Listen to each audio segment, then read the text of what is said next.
Hi everyone, I'm Darren Eisenberg and thanks for joining Synergy Effect for this presentation by Rob Moorman on connecting through communication. And the truth is, this is something that matters not only at work but also in our broader lives as well. Of course, when we think of how effective we are at communicating, we usually think about how effective we are at speaking. But Rob believes that an important and oft overlooked part of communication is being better at listening. As US author Marianne Williamson once said, most of what we need to know comes from other people's lips and not our own. And the other benefit of listening is, as the old adage goes, a closed mouth gathers no feet. But equally as important as being a good listener is being a speaker who is easy to listen to. And Rob has some great tips on how to tune up your communication skills so you don't make people tune out. In other words, you won't be a bore man after you've heard Rob Moorman. Now here's a fun fact for leaders.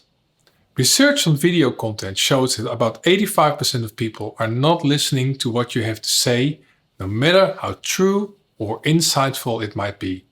They may sit in the Zoom call, they may hear you, but the message isn't landing. Here's what's going on. Most leaders don't strike the right balance between credibility and the emotional connection they need to have impact. Most of the time, we try to improve presentation skills. I believe that fixes the wrong problem. The world does not need more slick presenters. The world needs leaders who understand that having considered fact-based conversations is the only thing that prepares us for a very turbulent and complex future. And that conversation needs meaningful connection. As a leader, you can use your own curiosity to create a much deeper emotional connection to your audience so that you can have a profound impact as an expert or a leader. When I was a kid, my dad and we got along, but we didn't really get each other. He was a scientist, an adventurer. He sailed the North Sea, rode motorbikes all through Europe, traveled through Central Africa in the 70s for his research as a geologist. I felt I was the exact opposite. I was interested in exploring thoughts and ideas. Forget the North Sea. I was perfectly happy to stay at home with a good book. Thank you very much.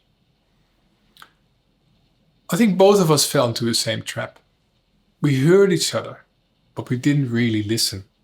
Instead of leaning into each other's stories with curiosity, with a willingness to understand, we both put our attention to what made us different. I think a lot of us behave in this way. We gravitate towards what feels good, and we avoid or resist what is hard to relate to. This is a huge problem, because how we think shapes the world. Think about this. Why is it that the smartest people with the best ideas are not being heard right now? Why are we paying so much attention to people who are just good at sounding or looking like they have the answers? I think three things are happening right now. First of all, digital has connected all of us, which is a great thing. But there's a downside. Digital media has given a really big megaphone to people who are already too loud. We replace what we need to know with what we want to feel. So secondly, we're not that rational. We are feeling, thinking beings. We feel the emotion first, then we post-rationalize, while we go for Collingwood over Hawthorne, Ford over Holden, while we pick one leader over the other. But most importantly, we don't really listen. Kate Murphy is an author and journalist for The Economist and the New York Times. In her book, You're Not Listening, she provides a lot of scientific evidence on how we've become less skillful at listening. If things don't feel right or are contrary to our views, we just unfollow or zone out when an expert or a leader tells us something that just doesn't sit right with us. Listening with the intent to understand is a great skill to have as a leader. Think about this for a second. When is the last time that you intently listened to someone you really don't agree with? This is not easy. I know from my own experience. Here's what I do in conversations like those. I'll go, look, I hear you, but look at this random statistics I got from a TED Talk like 5 years ago. That clearly proves that you are wrong. How do you think that's working for me? Everyone we want to influence and inspire needs to like and trust us first. They need to connect with us first. One part of your audience wants validation. They will question, how do you get to that point of view? Why are you qualified? Why are you relevant? But the data clearly shows that the vast majority of our audience will look for an emotional connection first before you can tell them anything. This is my life's work. I help expert leaders build credibility and connection so they can have a much bigger impact on what the world looks like.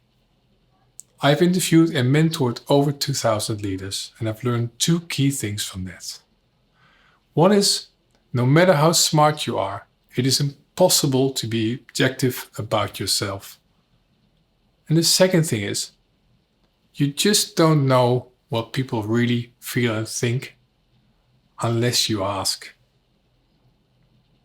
There are 2 key values that build a leader's credibility and emotional connection. And it starts with truth to yourself. The first step to change is to take notice by looking for the evidence. As a leader and as a human being, you need to understand where you sit in the scale between credibility and connection, so you become aware of that thing that you do that makes people switch off. There's a gap between where we like to be and where our audience needs us to be. What do you think? Out of the 2,000 leaders that I've interviewed, how many have asked for real, honest feedback? Only a handful. And I understand that because it hurts a bit. But it's also where we learn the most. And the second key value is truth to others. As a leader, you have to be able to say, I don't have an immediate answer. You know why? Because the opinion of experts is valuable. Because it's formed over time and it's based on what is verifiable. Legitimate leaders don't just blurt out whatever pops in their head just so they can keep up with the Twitter feed. That is short-sighted. We talked about values. Now let's talk about behaviors. There are 2 behaviors that help you balance your credibility and your connection. First is start with emotional connection. We tend to start off content by validating ourselves. Here's my knowledge, here's my CV, here are our achievements, all about credibility. If 85% of our audience is looking for emotional connection, we need to start there. Start with a belief, a key value, or a story, so that you can meet people where they're at. And the second step is to listen with a curiosity and a willingness to understand. We tend to think communication is about talking, better presenting skills, but it's not. It's really about listening. It's about tuning in. Listening is a skill that needs to be developed and practiced.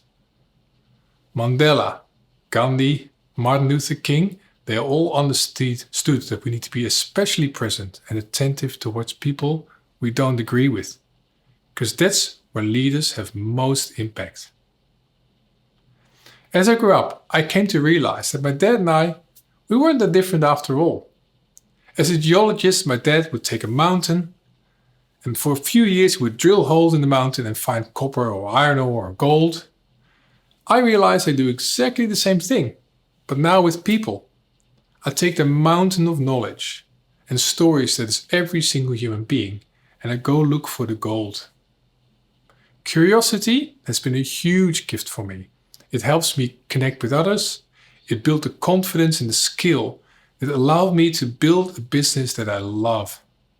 Curiosity enabled me to have conversations with the most incredible people, anywhere from cement truck drivers to CEOs of large engineering companies, from artists to scientists. People are endlessly fascinating. It never gets tired.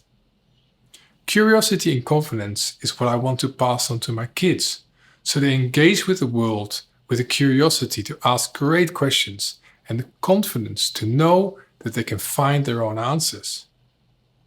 So how do you balance credibility and emotional connection? Be curious about yourself first. Credibility and emotional connection can be measured and improved upon by asking the right questions and by listening with curiosity and a willingness to understand. You can find some great tools to help you get on your way right here. Leaders who balance credibility with emotional connection change their world and ours.